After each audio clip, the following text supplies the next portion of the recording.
नमस्कार दोस्तों, success study Baloda YouTube channel में आपका स्वागत है।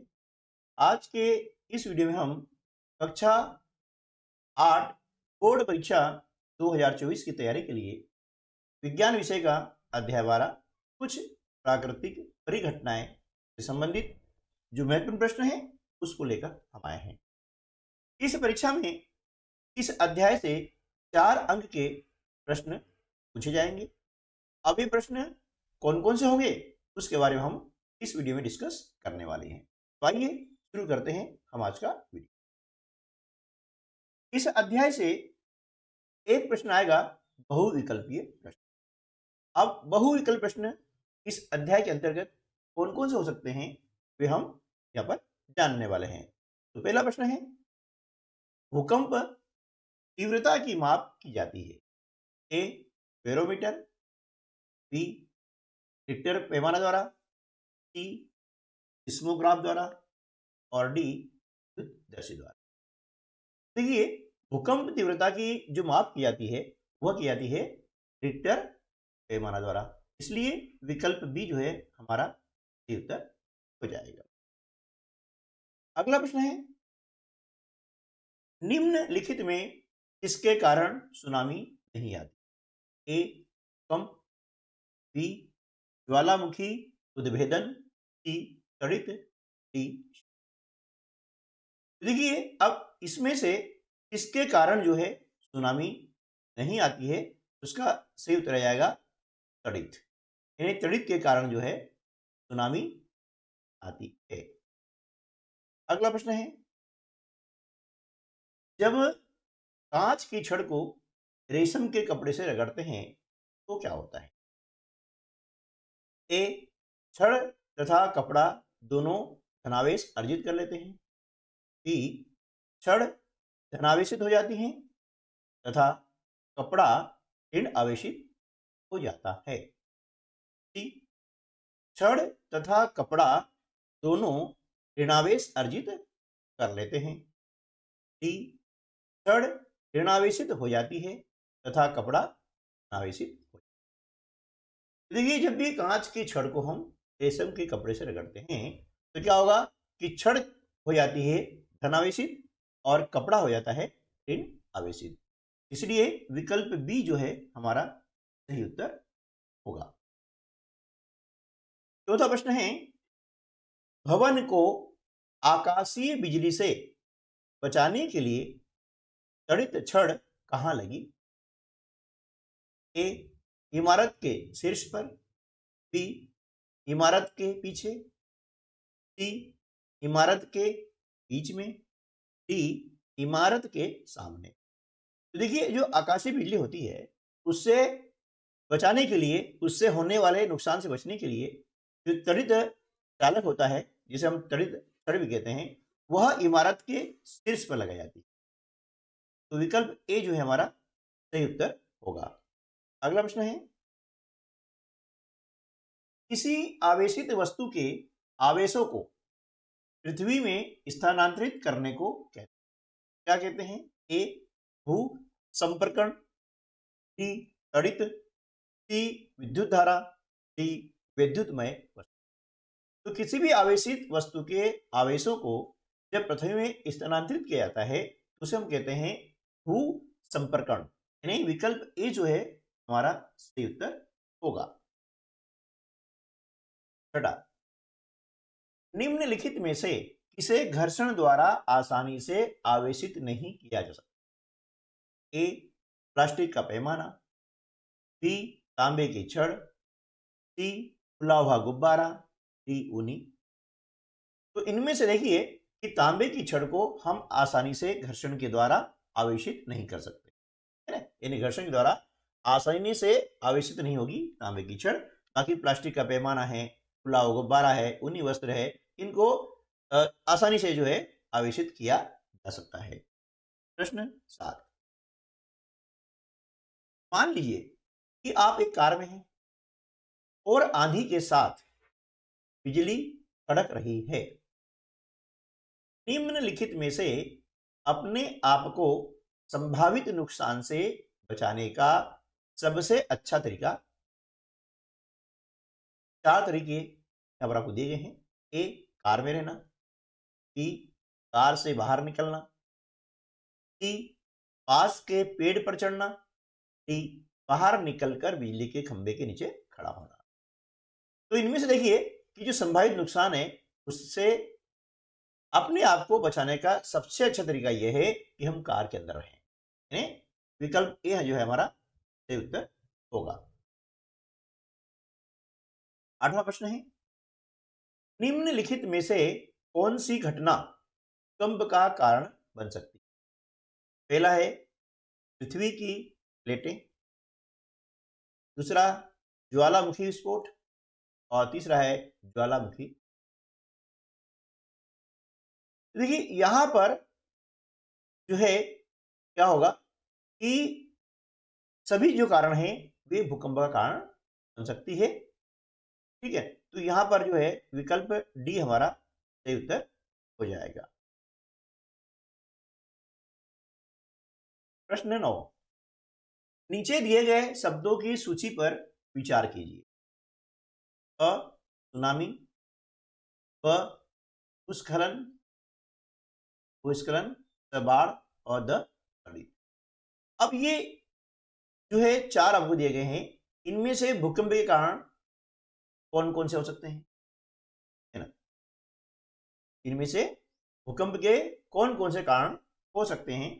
देखिए इसका जो सही उत्तर है वो क्या हो जाएगा कि सुनामी कारण भी भूकंप होगा, भूस्खलन और बाढ़ ये भूकंप के कारण हो सकते हैं, लेकिन तड़ित जो है ये भूकंप कारण नहीं हो सकती है। इसलिए विकल्प ए जो है हमारा सही उत्तर हो जाएगा। ठीक है, प्रश्न क्रमांक 10, भूकंप के लिए उत्तरदायी पृथ्वी की प्लेटें पाई जाती है। अब कहाँ पाई जाती है?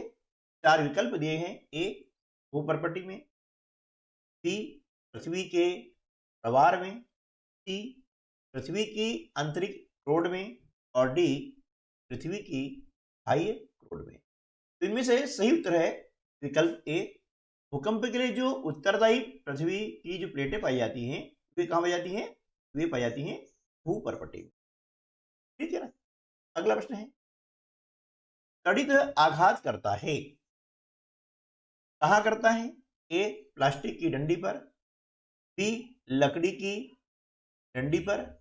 सी, कांच की छड़ पर। और डी, धातु से बनी डंडी। तो तड़ित जो है कहाँ आघात करेगा? धातु से बनी डंडी पर, क्योंकि धातु क्या होती है ना? हम जानते हैं कि विद्युत की सुचालक होती है, जबकि कांच, प्लास्टिक, लकड़ी ये विद्युत की सुचालक नहीं होती है। इस कारण से जो तड़ित होगा वो धातु से बनी डंडी पर आघात करता है। अब इस अध्याय से एक प्रश्न आएगा आपको रिक्त स्थान वाला, है ना? अब रिक्त स्थान में कौन कौन से प्रश्न आ सकते हैं, है ना? तो चलिए हम जान लेते हैं।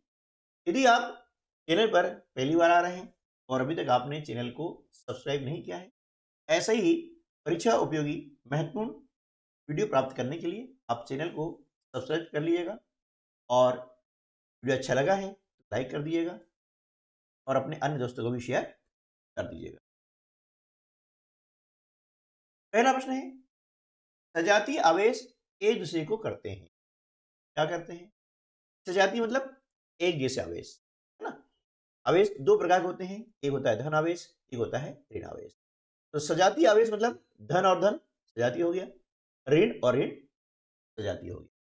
तो ये सजातीय आवेश एक दूसरे को करते हैं, क्या करते हैं? प्रतिकर्षित करते हैं, एक दूसरे को प्रतिकर्षित करते हैं।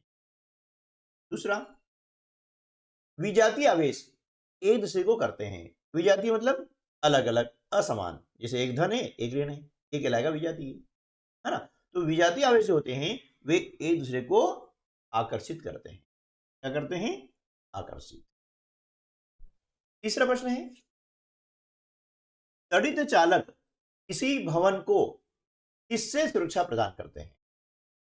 जो तड़ित चालक होते हैं वे हम देखते हैं कि जो भवन के ऊपर लगाए जाते हैं तो वे किससे सुरक्षा प्रदान करने के लिए लगाए जाते हैं? तो वे जो तड़ित चालक होते हैं वे तड़ित से सुरक्षा प्रदान करने के लिए किसी भवन पर लगाए जाते हैं। चौथा प्रश्न है, तड़ित से बचने के लिए तड़ित चालक को सदैव भवन के किस स्थान पर लगाया जाता है? देखिए, तड़ित से बचने के लिए तड़ित चालक को हमेशा भवन के शीर्ष पर लगाया जाता है, यानी सबसे ऊंची जगह होती है, भवन का शीर्ष होता है, वहां पर लगाया जाता है, ताकि उस भवन को, उस इमारत को तड़ित से कोई आघात न हो, कोई नुकसान। पांचवा है, पृथ्वी के अचानक कांपने अथवा थरथराने को कहते हैं, क्या कहते हैं? पृथ्वी के अचानक कांपने अथवा थरथराने को कंप कहते हैं। छठा प्रश्न है, कांच की छड़ को रेशम से रगड़ने पर वह हो जाती है, क्या हो जाती है? धनावेशित, है ना? जब भी कांच की छड़ को हम रेशम से रगड़ते हैं तो वह धन आवेशित हो जाती है। सातवां प्रश्न है, भूकंप की शक्ति के परिमाण को किस पैमाने पर व्यक्त किया जाता है? तो भूकंप की शक्ति के परिमाण को रिक्टर पैमाने पर व्यक्त किया जाता है। अगला प्रश्न है, अधिक विनाशकारी भूकंप की शक्ति का परिमाण रिक्टर पैमाने पर होता है, लेकिन कितना होता है? तो 7 से अधिक जब होता है तो वह भूकंप विनाशकारी हो सकता है। नौवां है, किसी वस्तु में आवेश है या नहीं है, इसकी पहचान करने के लिए हम किसका उपयोग करते हैं, है ना? तो देखिए, किसी वस्तु में आवेश है या नहीं है, इसकी पहचान करने के लिए हम विद्युतदर्शी का उपयोग, यानी विद्युतदर्शी का उपयोग किया जाता है। 10वां प्रश्न है, उस क्षेत्र को जहां भूकंप आने की अधिक संभावना होती है क्या कहते हैं? यानी उस क्षेत्र का नाम क्या है? उस क्षेत्र क्या कहते हैं? जहां पर भूकंप आने की अधिक संभावना होती है। तो जहां पर भूकंप अधिक आने की संभावना होती है उस क्षेत्र को बोलते हैं भूकंपी क्षेत्र। अगला प्रश्न है, भूकंप आने की भविष्यवाणी कैसी है ना? भविष्यवाणी, तो भूकंप आने की भविष्यवाणी संभव, हम ये नहीं कह सकते कि भूकंप कब आएगा, इसकी भविष्यवाणी नहीं की जा सकती है। अगला प्रश्न है, रगड़ द्वारा उत्पन्न विद्युत आवेशों को क्या कहते हैं? रगड़ द्वारा उत्पन्न विद्युत आवेशों को हम स्थिर आवेश कहते हैं। क्या कहते हैं? स्थिर आवेश। ठीक है, अब इसी अध्याय से आपको एक अति लघुत्तरी प्रश्न आएगा जो होगा 2 अंक का। ये प्रश्न कितने अंक होगा? 2 अंक का होगा। अब इस अध्याय में जो महत्वपूर्ण अति लघुत्तरी प्रश्न परीक्षा में आ सकते हैं वे इस प्रकार से हैं। पहला प्रश्न आ सकता है, सर्दियों में स्वेटर उतारते समय चट चट की ध्वनि क्यों सुनाई देती? तो उत्तर है, सर्दियों में जब हम स्वेटर उतारते हैं तो वह हमारी त्वचा से, है ना, त्वचा मतलब चमड़ी, त्वचा से रगड़ खा करके आवेशित हो जाती है। स्वेटर पर आवेश आने के कारण चट चट की ध्वनि सुनाई देती है। ठीक है, ये इसका कारण होता है। दूसरा प्रश्न है, तड़ित से अपनी सुरक्षा के उपाय लिखिए। इन्हें तड़ित से हम अपनी सुरक्षा कैसे कर सकते हैं, क्या उपाय हैं? पहला उपाय है, तड़ित के समय टेलीफोन व विद्युत के तारों तथा धातु के पाइपों को नहीं छूना चाहिए, क्योंकि ये सभी क्या है? विद्युत के सुचालक हैं, है ना? दूसरा उपाय यह है कि घर के अंदर होने पर कंप्यूटर, टीवी आदि विद्युत उपकरणों के प्लगों को सॉकेट से निकाल देना चाहिए। ये हम 2 उपाय प्रारंभिक रूप से कर सकते हैं। अगला प्रश्न है, भूकंपी क्षेत्र अथवा भ्रंश क्षेत्र किसे कहते हैं? इसका उत्तर है, पृथ्वी की प्लेटों की सीमाओं पर भूकंप आने की प्रवृत्ति होती है। इन क्षेत्रों को भ्रंश क्षेत्र कहते हैं। भ्रंश क्षेत्र यानी भूकंपी।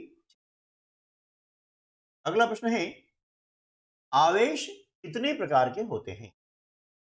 इसका उत्तर है, आवेश दो प्रकार के होते हैं, धनावेश तथा ऋणावेश। पांचवा प्रश्न है, त्वरित आघात से भवनों को कैसे बचाया जा सकता है? इसका उत्तर हो जाएगा, त्वरित आघात से भवनों को त्वरित चालक द्वारा बचाया जा सकता है।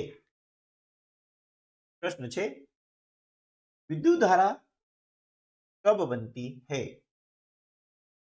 जब आवेश गति करते हैं तो विद्युत धारा बनती है। उस पैमाने का नाम लिखिए जिस पर भूकंपों की विनाशी ऊर्जा मापी जाती है। भूकंपों की विनाशकारी ऊर्जा को रिक्टर पैमाने पर मापा जाता है।